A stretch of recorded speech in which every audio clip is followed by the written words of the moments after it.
Let me ask you something straight away.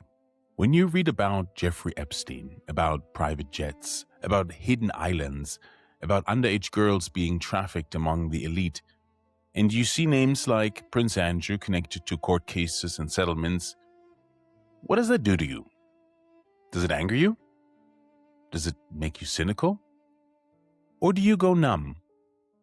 This is the Truth in the Trenches podcast, and I'm Anthony, and I'm speaking to you directly today.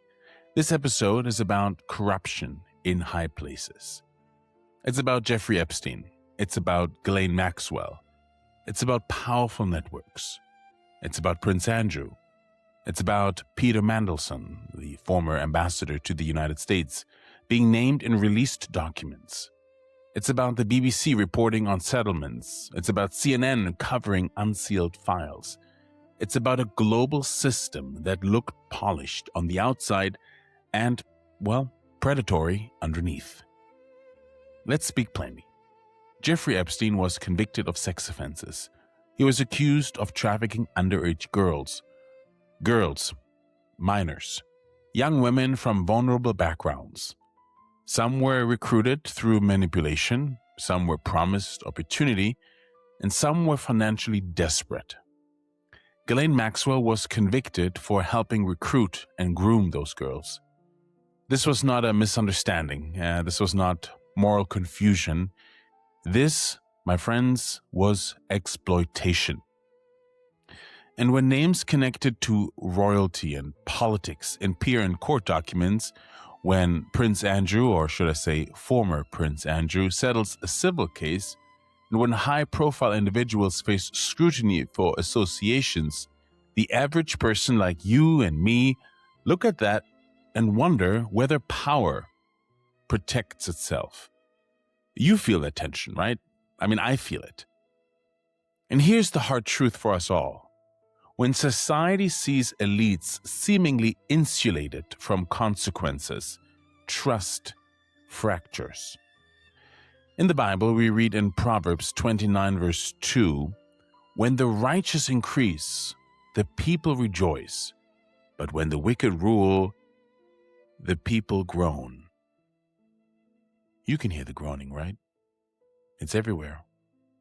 Social media outrage, political rage, distrust in institutions, suspicion towards government, suspicion towards the media. And listen carefully. That erosion of trust has consequences. When people believe the system is rigged for the powerful, they disengage from civil responsibility. They lose confidence in justice. They assume corruption is inevitable, and that assumption, well, it spreads like a wildfire. St. Augustine, a church father, said, "Justice being taken away, what are kingdoms but great robberies?" Think about that. A kingdom without justice, well, it just becomes organized theft, doesn't it? Authority becomes a tool of self-preservation. And if that is how citizens begin to view their institutions, well, social cohesion will weaken. Now, let me bring this a little bit closer to us.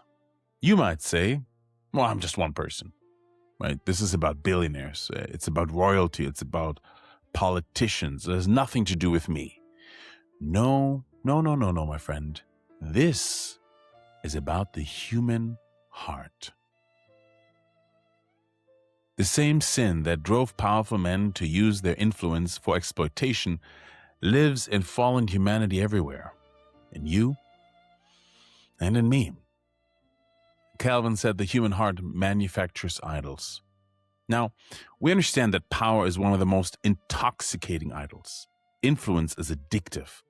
Access can distort conscience. And you see it in Epstein's world. Wealth opened doors. Connections, they shielded reputation. And private jets moved to cross borders. And high-profile friends created layers and layers of protection. And the victims, those were young girls. That must be said without euphemism. girls were groomed and used. What does the Bible say about all of this? Is it silent? Like the church has been so silent in recent months and years about these things? Well, let's look at it. Psalm 82 commands rulers to defend the weak and rescue the needy from the hand of the wicked. That is a God-given responsibility of authority. And when that responsibility collapses, the moral foundation of society just cracks. Now, I want to confront something. I know it's uncomfortable, but this whole Epstein saga that has been going 24/7 in the news, well, that whole thing is uncomfortable. Now, you and I might feel outrage at Prince Andrew. You may shake your head at Epstein. You may criticize the elites. Yet how consistent is your moral outrage? Do you excuse corruption when it benefits your political tribe? Do you defend powerful figures because they align with your ideology? Do you minimize accusations because the accused supports your values? Well, James chapter 2 warns against this partiality. Favoritism toward the influential contradicts the gospel. The standard, my friend, of justice does not bend based on status. And the church must hear this. Because corruption in high places exists inside the church walls too, doesn't it? You've seen the headlines, the BBC reporting on church abuse investigations and CNN covering grand jury findings in religious institutions. And then there have been independent reports exposing decades of cover-ups. Spiritual leaders abused authority. Victims were silenced. Institutional reputations were guarded more fiercely than children. And Jesus has addressed this directly. Right? In Matthew 18, verse 6, he said that whoever causes one of these little ones to stumble faces severe judgment. Now, this was not a very mild warning. It's terrifying to let this thought just sink in for a second. And when churches protect predators to preserve their image, my friend, they betray Christ. In 1 Peter 4:17, it says that judgment begins with the household of God. So again, let's talk about this uncomfortable topic clearly. The church's response to corruption, whether in Buckingham Palace, Westminster, Washington, or within its own walls, must be consistent. Condemn the abuse. Cooperate with lawful investigation. Remove disqualified leaders. And care for the victims. Refuse to protect reputation at the expense of truth. And you know what's at the heart of all of this? It's the issue of trust. And Jeremiah 17 says that blessed is the man who trusts in the Lord. Isn't that beautiful? You're blessed. And the psalmist, he says in Psalm 146, put your trust in princes, in a son of man in whom there is no salvation. Now, of course, that verse hits really hard that when princes are named in these sort of scandals. Trust in governments, let's be honest, it has limits. Governments serve a real purpose under God. And Romans 13, Apostle Paul calls them servants for justice. Yet they remain staffed by sinners like you and me. So political leaders, they carry ambition, they carry weakness, and they carry temptation. So if your hope rests entirely in a party, a president, a prime minister, a monarchy, your foundation will shake when scandal erupts, and my friend, it will. Ecclesiastes 12:14. I hope you're okay with me quoting some scripture here, because I think in this day and age we need more truth from the scriptures, not less. So anyway, Ecclesiastes 12 says that God will bring every deed into judgment, including every secret thing. That includes sealed documents. That includes private meetings. That includes undisclosed transactions. final justice belongs to God. Now, that truth does two things, right? First, it restrains despair. You may feel that some elites evade consequences, but God's courtroom has no corruption. Second, it restrains vengeance. Justice belongs to the Lord. Now, Christians pursue lawful accountability, yet personal rage does not become our God. Let me just make this a little bit more personal. Corruption in high places reveals something about the culture you are raising your children in. It reveals what happens when moral boundaries erode. It shows what occurs when wealth and influence outrun character.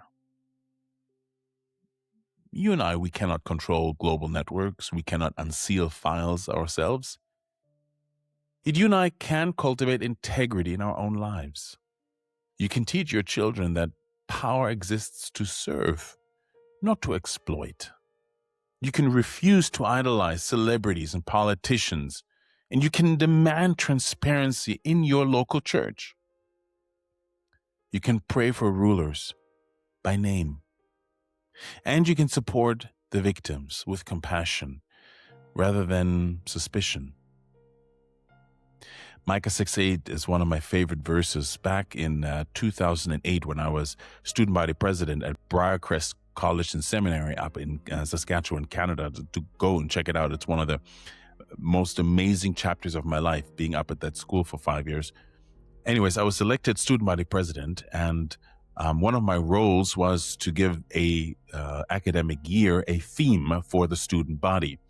And I had a team around me, and we had discussed what topic we should, or what Bible verse we should be aiming for. And as we were talking and praying through all of this over the summer months, we were just hit with this Old Testament verse out of Micah. It's one of the minor prophets, minor only in length, not in weightiness and importance. And in Micah 6:8, it says it so plainly, so clearly, so beautifully: do justice, love mercy, and walk humbly with your God. And that means you can care about truth even when it's uncomfortable. You resist tribal loyalty that overrides righteousness. And you refuse to treat abuse as a political weapon rather than a moral crisis. So I want to say this from the heart. That whole Epstein case is not just a tabloid story. It's a warning sign.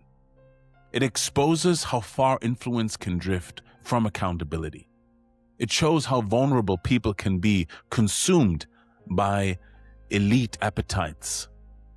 I think it reveals what happens when sin meets unchecked power. And it confronts me, and it confronts you, my friend, with a choice. Cynicism or conviction, rage or righteousness, blind trust in men or anchored trust in God. Christ reigns. In Acts 17, there declares that God has appointed a day of judgment through Jesus Christ. Now, that day will expose every hidden thing. No title, no wealth, no connection will shield anyone from divine justice. So, that reality steadies the believer. Anthony here, with you in the trenches. Face this corruption honestly. Reject partiality and stand with the vulnerable. And let me reiterate, examine your own heart. Anchor your trust in the Lord, whose justice never bends. Well, this has been the Truth in the Trenches podcast. Thank you for listening. Do share it, like it, leave a comment, and I can't wait to talk to you again next week. God bless. Bye-bye.